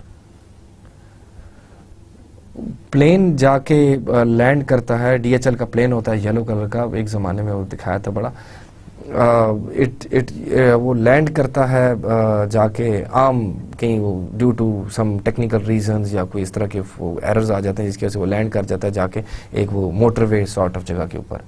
और थोड़ी देर के अंदर अंदर वहाँ पे जनाब बहुत सारी DHL की गाड़ियाँ आती हैं, वो प्लेन को अनलोड करती हैं, DHL की गाड़ियों में चीज़ें डलती हैं और जाके डिलीवर होना शुरू हो जाती हैं मुख्तलिफ जगहों पर लेके चले जाए. That is sort of an emergency. मतलब it was an exaggeration but the point is that they were conveying that we have emergency response capability. अगर आपकी अपनी फ्लीट है for example, you have that capability, क्योंकि गाड़ियां आपके अपने पास खड़ी हुई हैं. हमने प्रोडक्ट के बारे में खास बात पढ़ी, that was the aspect that product needs to be over there where it is needed and at the time where it is needed. Location और टाइम की जो करेक्टरिस्टिक्स हैं प्रोडक्ट की, जो टाइम वैल्यू ऐड करता है, जो प्लेस वैल्यू ऐड करती है एक प्रोडक्ट, वो सप्लाई चेन के थ्रू ऑफर होती है. कस्टमर को जो वैल्यू मिलती है, फॉर्म वैल्यू प्रोडक्शन है, जो टाइम वैल्यू और लोकेशन वैल्यू सप्लाई चेन या लॉजिस्टिक्स चैनल ऐड करता है जाके.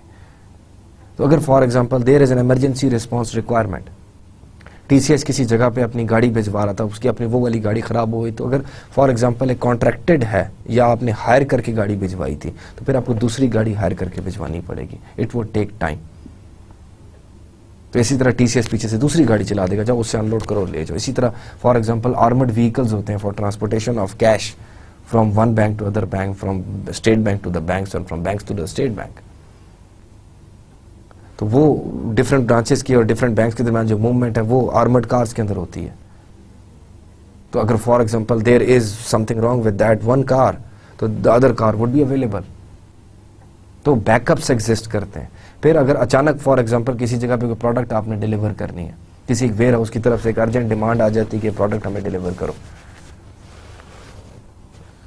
तो in that scenario having your own transport fleet would be very beneficial, right, क्योंकि लॉस सेल्स रिड्यूस हो जाती हैं उससे. मैं ये discussion generic, no doubt there is forecasting, no doubt there are other inventory forecast कर रहे हैं आप, हर तरीके से इन्वेंट्रीज भी आपने रखी हैं, उनके थ्रू आप स्टॉक पूरा करने की कोशिश करें, एवरीथिंग इज डन. लेकिन emergency response capability does exist, is one of the prime factors जिसकी वजह से प्राइवेट कैरियर फ्लीट्स आप रख सकते हैं, प्राइवेट कैरियर फ्लीट्स रखती हैं business entities. Then the fourth one is improved customer contact. Improved customer contact in a sense, जैसे हमने डिस्कस क्या कहते हैं, मैं आप लोगों को प्लान ये कर रहा था कि आप लोगों को फ्यूचर में कुछ केस स्टडीज भी करवाऊंगा, लेकिन there is a business entity agility logistics है जो लॉजिस्टिक्स सर्विसेज प्रोवाइड करता. एजिलिटी लॉजिस्टिक्स इज वो मेट्रो जो स्टोर्स हैं हमारे, उनको उसने आउटसोर्स किया हुआ है. जो उसकी फ्रूट्स एंड वेजिटेबल्स प्लेटफॉर्म है वो एजिलिटी लॉजिस्टिक्स वाले फार्मर से कलेक्ट करते हैं और इस तक आके पहुंचाते हैं अपने मेट्रो वालों तक. उसमें अंदर क्वालिटी सॉर्टिंग करते हैं, उसकी पैकेजिंग करते हैं, उसको सारा वो वेट्स वगैरह करते हैं, हर हिसाब से कंप्लीट करके ऐसी प्रोडक्ट मेट्रो वालों को डिलीवर करते हैं कि वो सीधा जाके शेल्फ्स के ऊपर रख देते हैं. नो डाउट मेट्रो ने एजिलिटी लॉजिस्टिक्स को हायर किया हुआ, ये आउटसोर्स किया हुआ ये वाला काम. लेकिन जब कस्टमर कांटेक्ट की बात आती है तब मेट्रो वाले उनको आगे नहीं करते. कस्टमर कांटेक्ट मेट्रो के अपने पास है. सो सिमिलर सॉर्ट ऑफ, ये मतलब एनालॉजी थोड़ी रादर वीकर है, बट लेकिन context I hope you can understand जिसमें मैं बात करना चाह रहा हूँ कि जब आप सब कॉन्ट्रैक्ट कर देते हैं किसी चीज़ को तो कस्टमर कॉन्टैक्ट से आप दूर हो जाते हैं. और जो आपका अपना एम्प्लॉय जो रिस्पांस लेके आता है, जो इन्फॉर्मेशन लेके आता है, दैट इज कि वो उसका मैग्नीट्यूड और उसकी वैलिडिटी डिफरेंट है एज कंपेयर टू जो दूसरा रिस्पॉन्स है फ्रॉम सब कॉन्ट्रैक्टेड फ्लीट। जैसे फॉर एग्जांपल अगर पेप्सी कंपनी वाले वही काम एक कॉन्ट्रैक्ट वाले फॉर एग्जांपल डिलीवरी वैन्स उनकी कर लेते हैं और एक अपनी डिलीवरी वैन है, जब अपनी डिलीवरी वैन है तो अपना एम्प्लॉय वहाँ पे डिलीवर करने जाएगा, दैट वुड मीन कि वहाँ से जो फीडबैक लेके आएगा that would be communicated directly. लेकिन अगर वो कॉन्ट्रैक्टेड फ्लीट है तो ईदर तो वो कंसर्न ही नहीं है इसके साथ कि प्रोडक्ट का फीडबैक के उसका ताल्लुक ही नहीं, क्योंकि उन्होंने तो कॉन्ट्रैक्ट एग्जीक्यूट खाली डिलीवरी के लिए किया हुआ है, उसकी सर्विसेज के लिए नहीं किया हुआ मोस्ट प्रॉब्ली। तो अब और उसने मोस्ट प्रोबेबली वो कॉन्ट्रैक्ट नहीं एग्जीक्यूट किया हुआ तो वो least concern about the product characteristics जो उसको इस वक्त कस्टमर बता रहा है। तो आपकी अगर अपनी फ्लीट है तो that results into an increased customer contact. These are one of आप कह सकते हैं टॉप 4 रीजंस हैं जिसकी वजह से जो बिजनेस एंटिटीज हैं sometimes they keep their own private fleets. TCS के पास है, डीएचएल के पास है, उनके तो खैर बिजनेस ही इस तरह के हैं, वॉल्स के पास है, आपके फॉर एग्जांपल कोक के पास है, पेप्सी के पास है, इस तरह की बहुत सारी बिजनेस एंटिटीज, इवन की डॉन की गाड़ियाँ चल रही होती हैं, डॉन ब्रेड वालों की, नेस्ले वालों की पानी की अपनी गाड़ियाँ चल रही होती हैं। तो द पर्पज इज के जो ये 4 मेन रीजंस हैं, नॉट जस्ट द कॉस्ट, और सबसे टॉप पे रिलायबिलिटी है, और उसके जो एक और इम्पॉर्टेंट है, 2-3 और इम्पॉर्टेंट है, सर्विस रिलायबिलिटी, और secondly short order cycle time, emergency response capability, और fourth one is improve customer contact. Very important aspects, exam में I guess they should be part of that. फिर आ जाता है कि कॉस्टिंग उसकी, क्योंकि जब आप एक फ्लीट हायर कर लेते हैं तो दैट वुड ऑटोमेटिकली मीन कि आपने उस हायर फ्लीट के सिर्फ कॉन्ट्रैक्ट चार्जेस पे करने, whether it is a lease और एट रेंट, या आपने लॉन्ग थोड़ा लीज टाइप कॉन्ट्रैक्ट किया हुआ उनके साथ। तो जब आपने कॉन्ट्रैक्ट किया हुआ तो you pay those charges, you are not bothered about anything else. लेकिन जब when you are keeping your own fleet there are 3 broad categories of cost that you would incur. Number 1 is fixed cost. Fixed cost is that cost which would be incurred whether the vehicle is in operation or not. That would mean you would pay money for its taxes. You would pay mostly इस तरह की गाड़ियाँ जो delivery vans वगैरह companies अपने पास रखती हैं, they definitely have its insurance कि अगर एक्सीडेंट या डैमेजेस के केस में कोई इंश्योरेंस कंपनी उनको फंड करेगी। तो फिर जो आपने इंश्योरेंस पेमेंट करनी है that is sort of a fixed cost. Definitely it is a fixed cost, not sort of a fixed cost, कि whether the vehicle is operating और नॉट, चाहे वो आपके वर्कशॉप या गैराज के अंदर खड़ा हुआ है और नया व्हीकल आपने लिया तो उसके जो चार्जेस जो आपने टैक्सेस पे करने हैं उसके अगेंस्ट, और जो आपने उसके फॉर एग्जांपल इंश्योरेंस पेमेंट्स वगैरह करनी है, वो सारी फिक्स्ड कॉस्ट के अंदर आ जाती हैं। The second type of cost is operator cost. Operator cost जो उस व्हीकल को ऑपरेट करने के लिए the individual that you hire या a group of individuals that you would hire, that would be operators cost. यानी कि आपने उसके मेडिकल फैसिलिटीज़ के पैसे देने, हेल्थ इंश्योरेंस के, उसकी in case of accidents life insurance के, वो भी कई लोगों ने इंश्योर कराई होती है, कई कंपनीज की पॉलिसीज होती हैं जो अपने एम्प्लॉयज़ की कंट्रीब्यूशंस में से उन लोगों को पे करती हैं। Then there is salary and all the remuneration packet, the complete all of it is part of that one, operator cost. और फिर there are replacements operators also, लेकिन वो सारे के सारे आप फॉर एग्जांपल एक गाड़ी पे 3 बंदे रखते हैं, there are loaders and there are operators actually जो उसको ऑपरेट करते हैं उस व्हीकल को, साथ अगर कोई सोफिस्टिकेटेड व्हीकल है तो उसके इक्विपमेंट को ऑपरेट करने के लिए होते हैं। Then there might be there replacements as well. Then there are vehicle operating cost. Vehicle operating cost variable cost होती हैं। These cost would be incurred only and when the vehicle is being operated.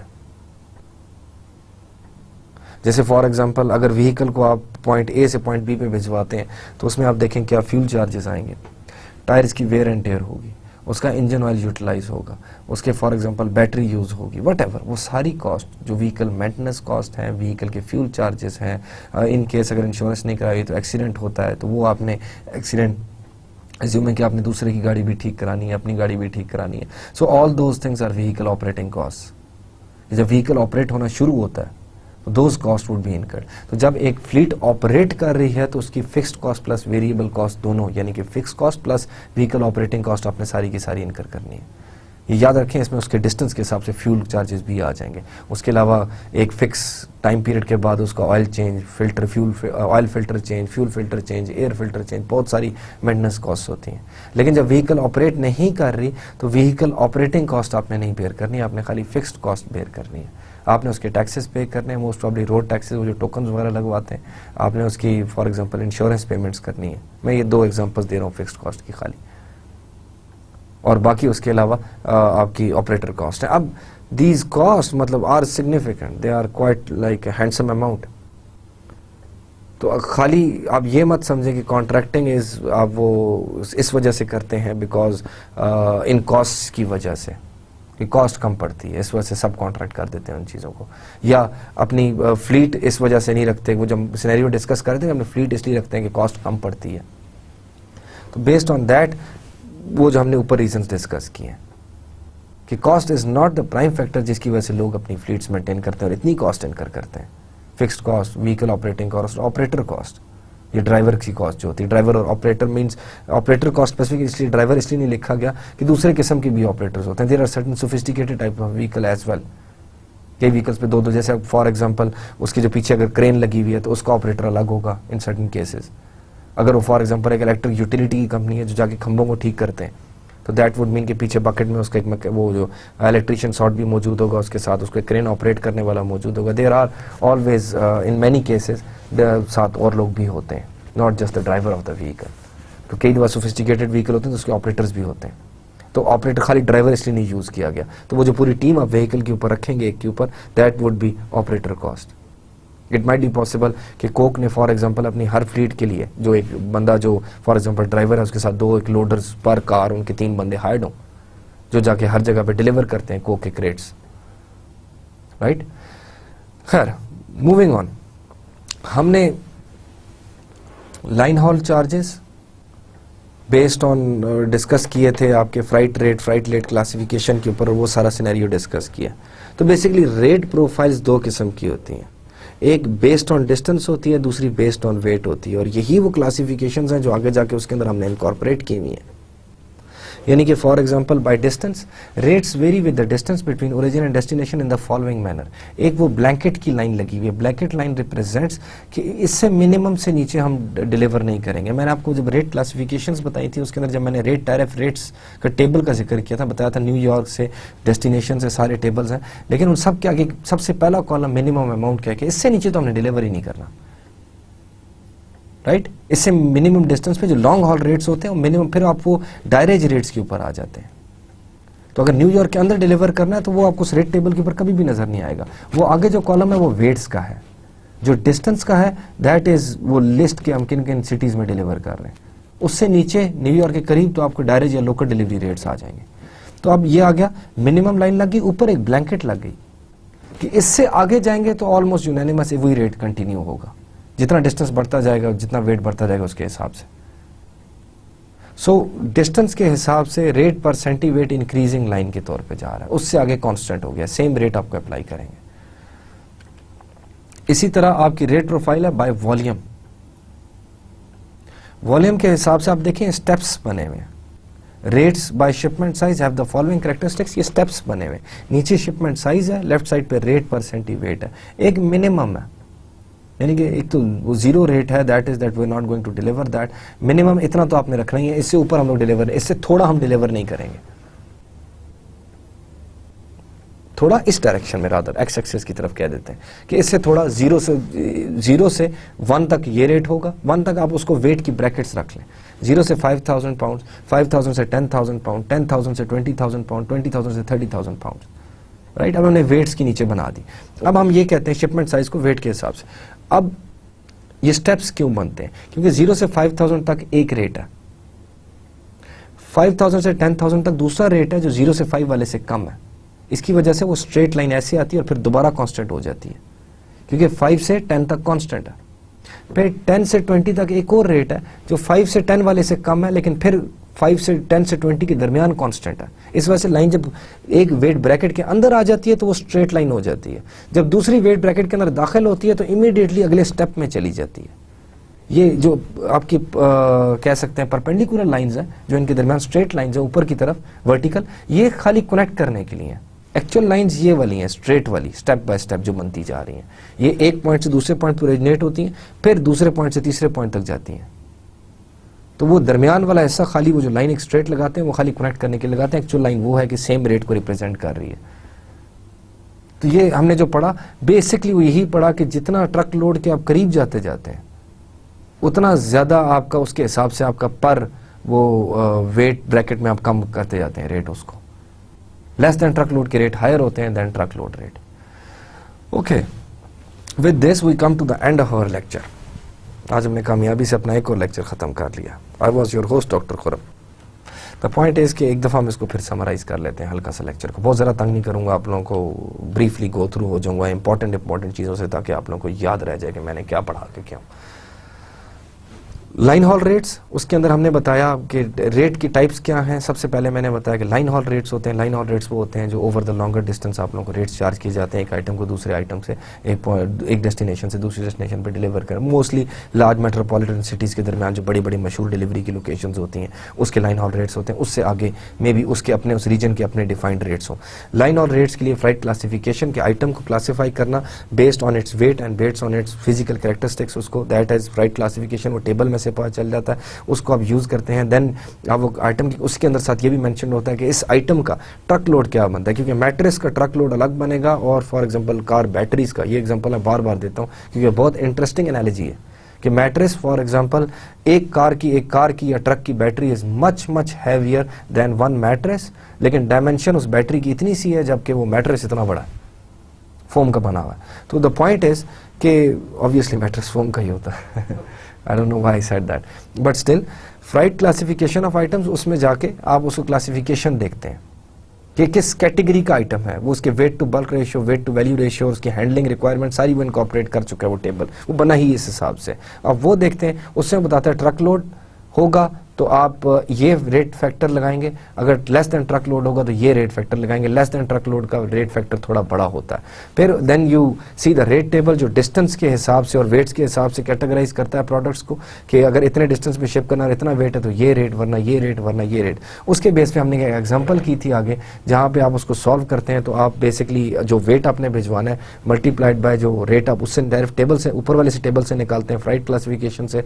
उसके बाद आप उसको multiply करते हैं उस rate से जो आपको दूसरे टेबल से मिलता है 6-4 से, जो बुक का 6-4 है. Then there are local delivery rates जो local delivery के लिए यूज होते हैं. Then there are commodity and contract rates which are very specific rates for shipment sizes of specific products moving between designated points. कि इस तरीके से आप कॉन्ट्रैक्ट एग्जीक्यूट कर लेते हैं, इतनी प्रोडक्ट इतने टाइम बाद इतने फ्रीक्वेंसी के साथ इस डेस्टिनेशन में पहुंचानी है.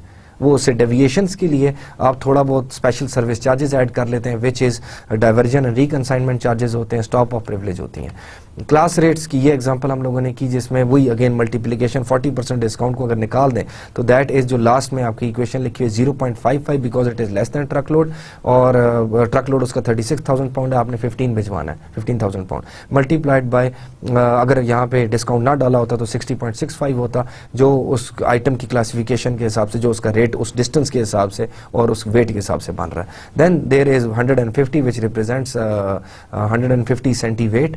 1 centi weight is equal to 100 pounds, तो ये बेसिकली 15,000 पाउंड्स लिखा हुआ है 150 सेंटीमीटर, ये उसका सोल्यूशन आ रहा है. फिर हमने ब्रेक वेट का डिस्कस किया. Break weight is equal to rate into next multiplied by weight into next divide by rate into current. मकसद ये था देखना कि अगर हम नेक्स्ट वेट ब्रैकेट में चले जाएं तो आया हमें कम रेट पे करने पड़ेगा या ज़्यादा, उसकी ये हमने डिस्कशन की, न्यूमेरिकल किया. फिर स्टॉप ऑफ प्रिविलेज की एग्जांपल एक्सप्लेन की कि दरमियान में रुक के जाना, तो अगर हम स्टॉप ऑफ्स ले लें कि हर रुकने पे हम लोग कुछ एक्स्ट्रा चार्जेस पे करेंगे और अपनी बुकिंग एक डेस्टिनेशन से एंड डेस्टिनेशन तक फुल ट्रक लोड पे कराएं, क्या हमें वो सस्ता पड़ता है या हमें ये सस्ता पड़ता है कि हम मल्टीपल डिलीवरीज कंसिडर करें. उसकी भी हमने एग्जाम्पल की. फिर हमने प्राइवेट कैरियर कॉस्टिंग पढ़ी. हमने एक इंटरेस्टिंग सिनेरियो डिस्कस किया कि कॉस्ट एक्चुअली प्राइवेट कैरियर्स इसलिए लोग रखते हैं, जिस तरह फॉर एग्जांपल कोक वालों ने रखी हुई है या किसी और ने रखी हुई है, वो हम लोग इसलिए रखते हैं because not because of cost, वो मेन फैक्टर नहीं है, वो भी है but not the only factor. Main factors are service reliability की रिलायबल सर्विस मिल जाती है, शॉर्ट ऑर्डर साइकिल टाइम मिल जाता है, इमरजेंसी रिस्पांस कैपेबिलिटी मिल जाती है एंड क्लोजर कस्टमर या कस्टमर इंप्रूव कस्टमर कॉन्टैक्ट हो जाता है. फिर हमने उस प्राइवेट कैरियर की कॉस्टिंग, क्योंकि उधर तो आपने सिर्फ कॉन्ट्रैक्ट की पेमेंट कर देनी थी, इधर आपको प्रॉपर कॉस्टिंग करनी पड़ती है. That is fixed cost, operator cost and vehicle operating cost. Fixed cost is fixed cost कि आपने व्हीकल चला रहे हैं कि नहीं चला रहे, आपने उसकी इंश्योरेंस देनी है, आपने उसके टैक्सेस देने हैं, वो फिक्स्ड कॉस्ट है. व्हीकल ऑपरेटिंग कॉस्ट जब उसको मूव करेंगे, फ्यूल चार्जेस, मेंटेनेंस वगैरह, ये सारे व्हीकल ऑपरेटिंग कॉस्ट में आ जाएंगे. देन ऑपरेटर कॉस्ट, जो उसके साथ अपने बंदे पर्सनल इंगेज करने, उनकी जो आप कॉस्ट इनकर करते हैं, that is an operator cost. फिर हमने रेट प्रोफाइल डिस्कस की, एज पर डिस्टेंस, जितना डिस्टेंस इंक्रीज करता है रेट इंक्रीज करता जाएगा पर सेंटीवेट के हिसाब से। और there are blankets and minimum कि इससे नीचे डिस्टेंस से वो डिलीवर नहीं करेगा लॉन्ग हॉल वाला मोस्टली, और ब्लैंकेट के इससे ऊपर अगर डिस्टेंस हो तो वो नॉर्मली एक यूनानिमस सॉर्ट ऑफ रेट लगा देंगे। फिर वॉल्यूम की तरफ आ जाते हैं कि वॉल्यूम की जिस तरह वेट की ब्रैकेट्स हैं, अगर फॉर एग्जांपल शिपमेंट साइज अगर वेट्स में हम कैलकुलेट कर रहे हैं उसको, तो जो वेट की ब्रैकेट्स हैं उसके हिसाब से रेट चेंज होता जाएगा और कम होता जाएगा। जैसे जैसे ट्रक लोड के करीब जाएंगे उतना ज़्यादा वेट कम हो जाएगा। I hope you enjoyed this lecture. I hope to see you in the next one. Best of luck. Take care. Allah Hafiz.